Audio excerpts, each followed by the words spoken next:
welcome back to One TV News with me, Esma. Following the Mahayuti's resounding victory in the Maharashtra Assembly elections, Chief Minister Eknath Shinde, Deputy Chief Minister Devendra Fadnavis and Deputy Chief Minister Ajit Pawar addressed the media to express their triumph. Ajit Pawar, speaking first, stated that the people of Maharashtra had shown their support for Mahayuti based on the development issue. He described the win as a victory of people trust and emphasized that Mahayuti's agenda focused on development was widely accepted by the public. भरोसा आहे आणि त्याच्यामुळे या सगळ्या ज्या काही गोष्टी झालेल्या आहेत आता विरोधक टीका करतात की बाबा बॅलेट पेपरनी घ्यायला पाहिजे होतं, मग बॅलेट पेपरने लोकसभेला पण घ्यायला पाहिजे होतं. लोकसभेचा निकाल लागला की तो बरोबर आणि इथला निकाल लागला की बॅलेट पेपर घ्यायला पाहिजे, मग मशीन काही ईव्हीएम बरोबर नाही, असं नाही चालत. आता झारखंड पण आमच्या हातनं गेलंच ना, आम्ही कुठं काय म्हणतो. ठीक आहे, त्या जनतेने कौल दिलेला आहे तशा पद्धतीनं महाराष्ट्रातल्या आणि विशेषतः महाराष्ट्रामध्ये बऱ्याचदा आपले जे 6 रिजन आहेत ना, मराठवाडा, विदर्भ, पश्चिम महाराष्ट्र, कोकण, मुंबई, अशा सगळ्या वेगवेगळ्या रिजनमध्ये, नाशिक, सगळीकडेच तुम्ही बघितलं तर सगळीकडे महायुती चालली. असं कुठं नाही की मागच्या वेळेस कसं झालं, आम्हाला झटका दिला तो मराठवाड्याने दिला. आमची एकच जागा त्यावेळेस भुमरे साहेबांची आली संभाजीनगर सिटीतली, बाकीकडे सगळीकडे आम्हाला दारुण पराभवाला सामोरं जावं लागलं आणि तसं ह्या वेळेस झालं नाही. तुम्ही जर अंदाज घेतला तर सगळीकडेच चांगल्या प्रकारे महायुतीला यश मिळालं. काही जागा गेल्या त्या फार थोड्या मतांनी त्या बाबतीमध्ये गेलेल्या आहेत, असंही चित्र. आणि मीडियावाल्यांनो, मला एक तुम्हाला इलेक्ट्रॉनिक पण आहे, प्रिंट पण मीडिया आहे, मला एक कळत नाही, तुम्ही खऱ्या बातम्या देत चाला ना. जे खऱ्या देत नाही त्यांना मला म्हणायचं तुम्ही बाकी सगळे खऱ्या बातम्या देतात, त्याच्याबद्दल दुमत नाही. पण मी टीव्ही चालू केलं आणि अजित पवार पोस्टल बॅलेटमध्येच मागं, मी विचारतो तिथं फोन करून, ते म्हणले नाही दादा आपण पुढे आहे.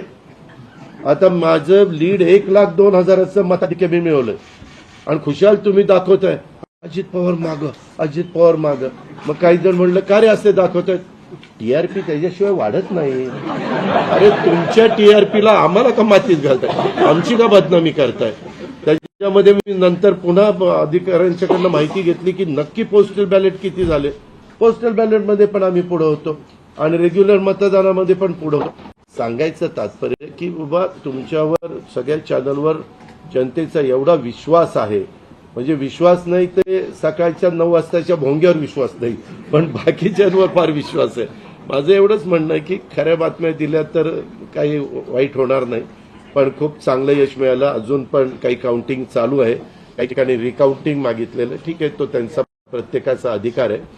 पण खरोखरीच सगळ्याच राज्यातली जबाबदारी आम्हा महायुतीवर वाढलेली आहे आणि त्या उलट आम्हाला अधिक जास्त बारकाईनं इथून पुढे काम करावं लागणार आहे. कारण एवढं दैदिप्यमान यश या सगळ्यांनी मिळवून दिलेलं आहे आणि जनतेचे मानावे तेवढे आभार कमीच आहेत. म्हणजे काय आता त्यांच्याकरता, म्हणजे त्यांच्या ऋणातच आम्ही राहू इच्छितो आणि 5 वर्ष अक्षरशः अतिशय एकोप्याने ही युती शेवटपर्यंत कशा पद्धतीनं काम करेल आणि जनतेने टाकलेल्या विश्वासाला कुठल्याही परिस्थितीमध्ये तडा जाऊन दिला जाणार नाही.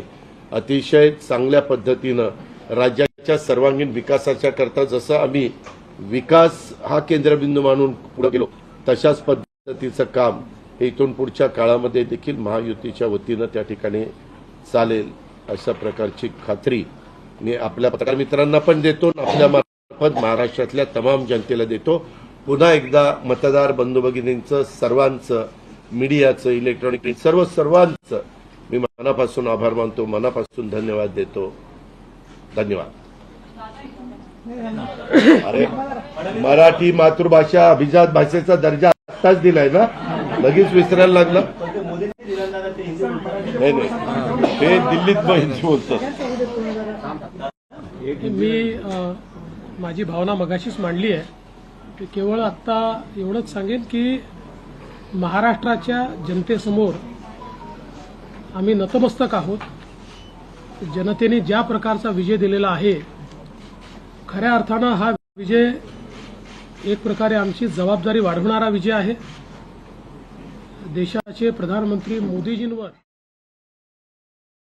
TPCC Chief Mahesh Kumar Gaur stated that if the allegations against Gautam Adani are proven true, the Congress government will annul all agreements made with the Adani Group. He made that the statement in response to the demand by BRS Working President KT Rama Rao to cancel such agreements.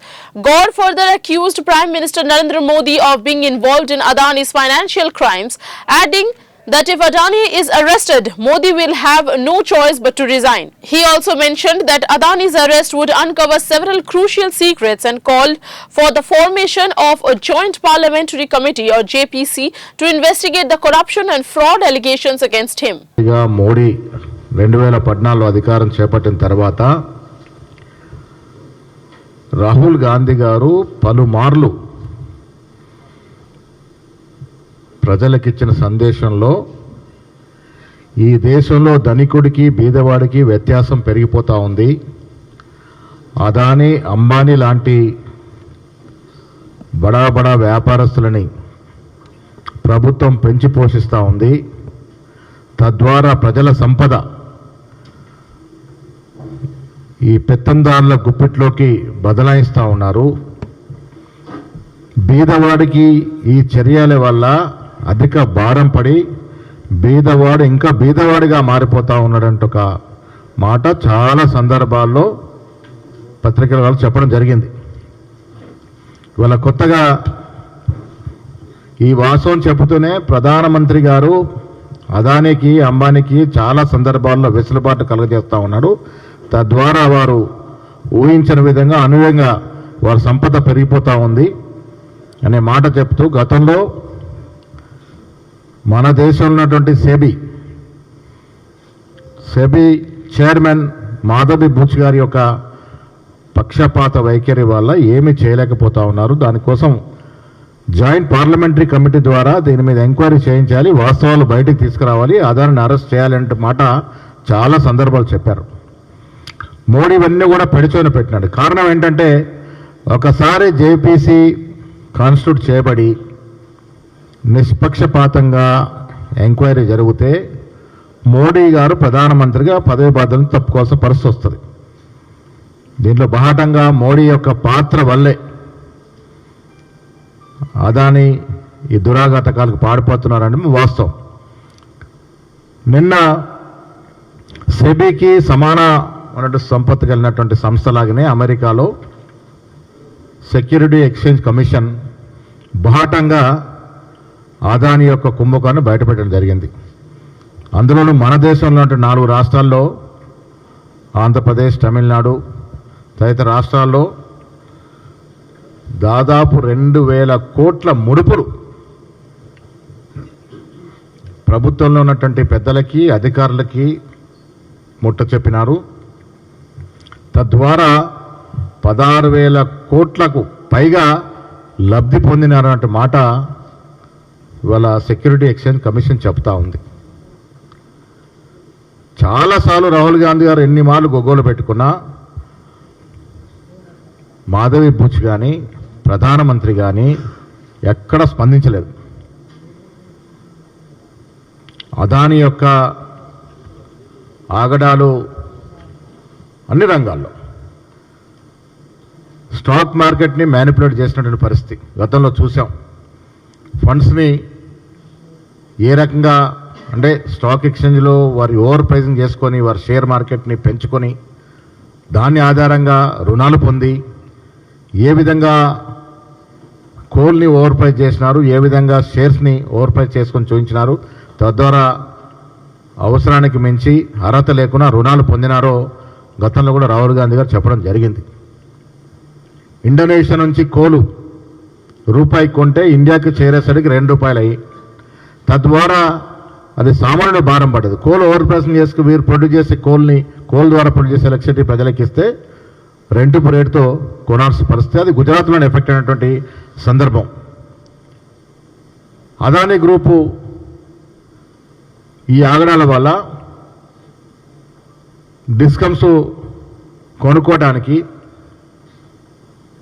Corrupt చేసి అధికారుల్ని నాయకుల్ని corrupt చేసి over ప్రైస్తో discoms కొనడం, ఆ కొన్న over price discom కొన్న ద్వారా ఆ అధిక భారం అంతా ప్రజల మీద మార్పిడి చేయడం. ఈ రకంగా 1, 2 కాదు, అన్ని సంస్థల్ని మోసం చేస్తూ వచ్చినారు. వీరికి అమెరికాలో కూడా వ్యాపారాలనే కాబట్టి అమెరికా చట్టాల రీత్యా కూడా అమెరికాలో ఉన్న ఇన్వెస్టర్స్ కూడా మోసం చేసినారు. ఓవర్ ప్రైస్ ద్వారా అక్కడ ఇన్వెస్టర్స్ కూడా మోసపోయినారు. కాబట్టి వీరికి శిక్షకి అర్హుడు అనే మాట ఇవాళ FBI కానీ అమెరికా నిఘా సంస్థ కానీ తేలుస్తున్నట్టు సందర్భం. ఇంత మొట్టికాయలేసి ఇంత బాహటంగా ఈ విషయాలు బయటకు వచ్చినప్పటికీ కూడా ప్రధానమంత్రి గారు దేని మీద స్పందించట్లేదు. కారణం మళ్ళీ చెప్తా ఉన్నా, అదాన్ని అరెస్ట్ అవుతే ప్రధానమంత్రి రాజీనామా చేయక తప్పదు. వాస్తవాలు బయటకు వస్తాయి. ఇవన్నీ విషయాల్లో లోతుగా వెళ్ళినప్పుడు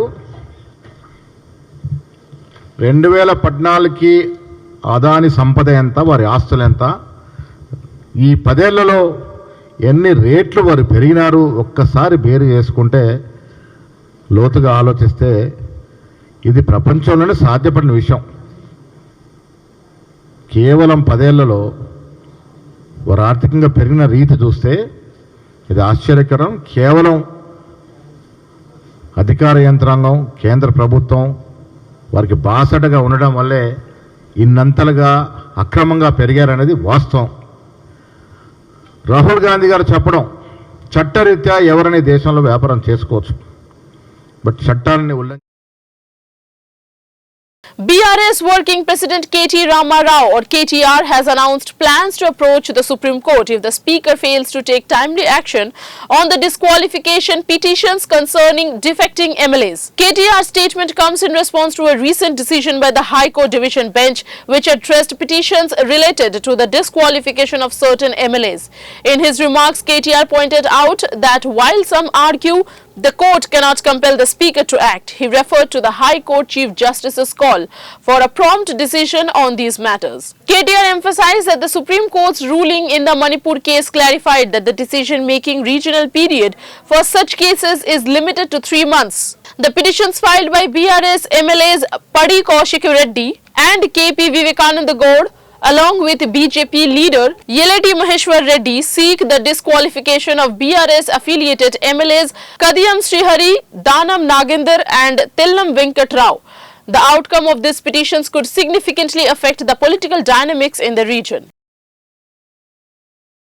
In a stunning outcome from the Vijaypur Assembly by-election in Madhya Pradesh, Congress candidate Mukesh Malhotra shocked everyone by defeating BJP's Foreign Minister Ramnivas Rawat by over 7,000 votes. Typically, candidates from the ruling party are expected to win in by-elections, but Rawat faced a significant defeat this time. Rawat, who had been elected as a Congress candidate before joining the BJP, has raised concerns about the electronic voting machines or EVMs and has demanded a recount of votes from the Election Commission.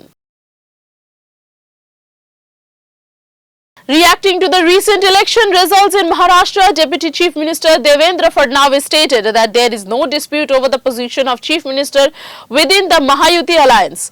Fadnavis emphasized that the 3 alliance parties will collectively decide on this matter.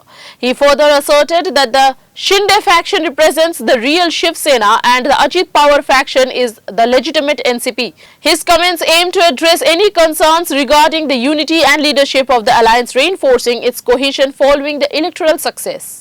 एक गोष्ट मला या निमित्ताने सांगायची आहे, जी निश्चितपणे सांगितली पाहिजे की आमचे अध्यक्ष चंद्रशेखर बावनकुळे यांच्या नेतृत्वात गेल्या 2 वर्षात पार्टीने खालपर्यंत जे कार्यक्रम राबवले त्यामुळे पूर्ण पार्टी जिवंत झाली आणि पार्टीच्या कार्यकर्त्यांनी ही निवडणूक अंगावर घेतली.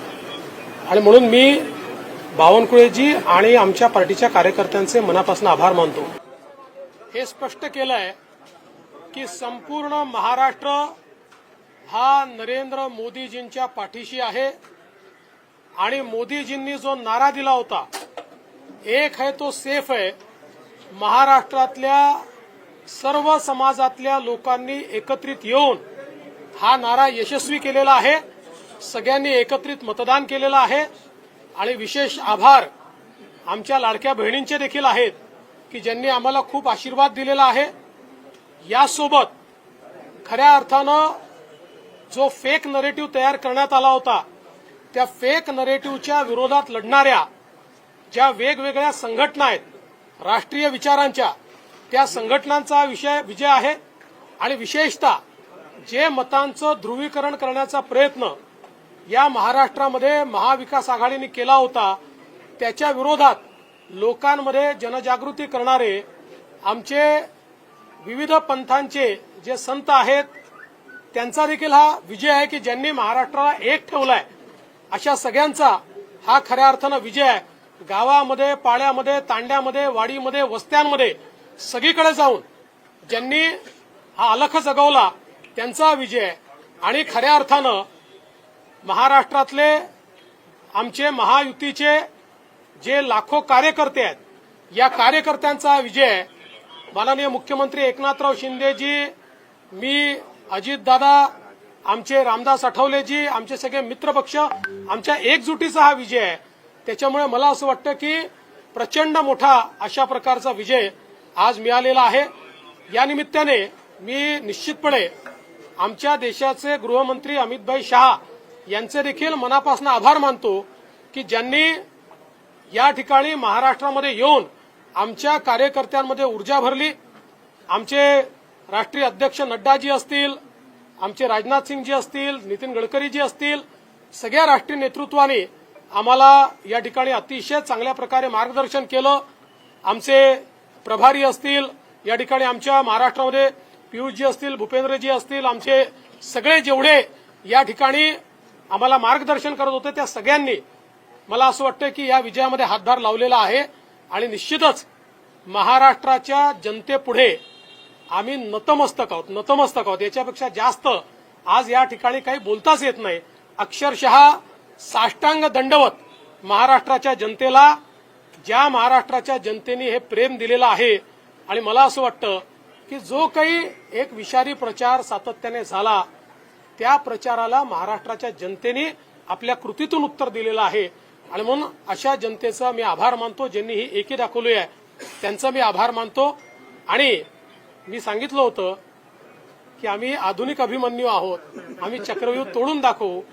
तो चक्रव्यूह तुटलेला आहे आणि Maharashtra मोदीजींच्या.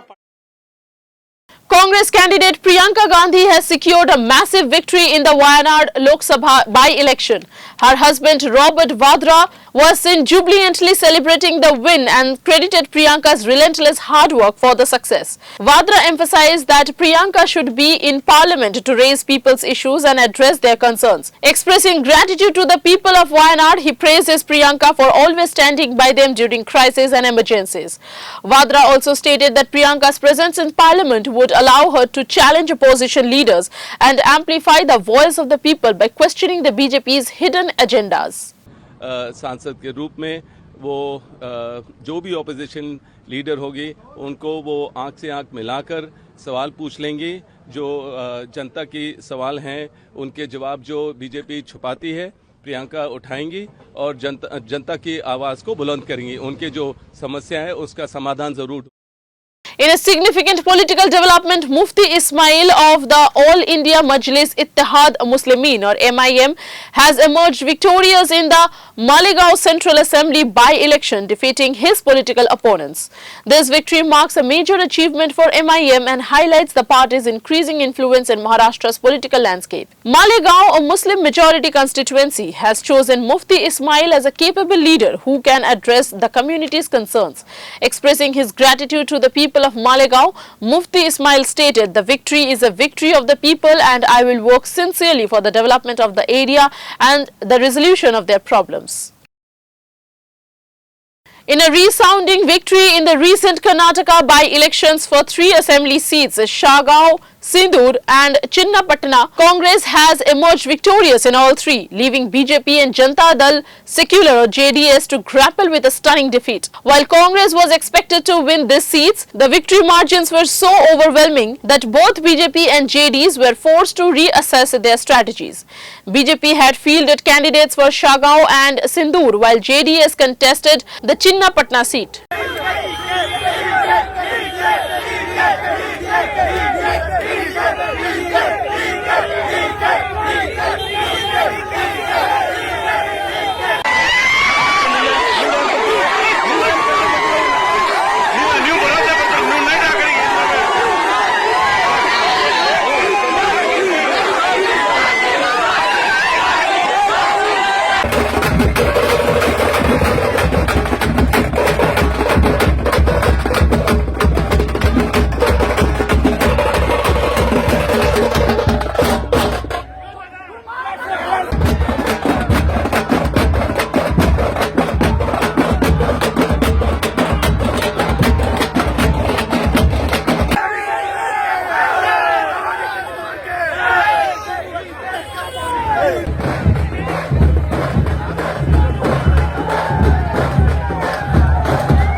of 5 guarantees. It is the victory of the common man. It is the victory for development. No more communal politics, only politics for development. On the second day of the Perth Test between India and Australia, India firmly established its dominance by scoring an unbeaten 172 runs in the second innings. Thanks to solid half-centuries from Yashasvi Jaiswal and KL Rahul, India now holds a commanding lead of 218 runs without losing a wicket. While the pitch offered seam movement on the first day, it provided fewer challenges for bowlers on the second day. Australia have struggled to reach 67 runs for the losses of 7 wickets on day 1, saw India maintain its lead despite Mitchell Starc's 26-run effort.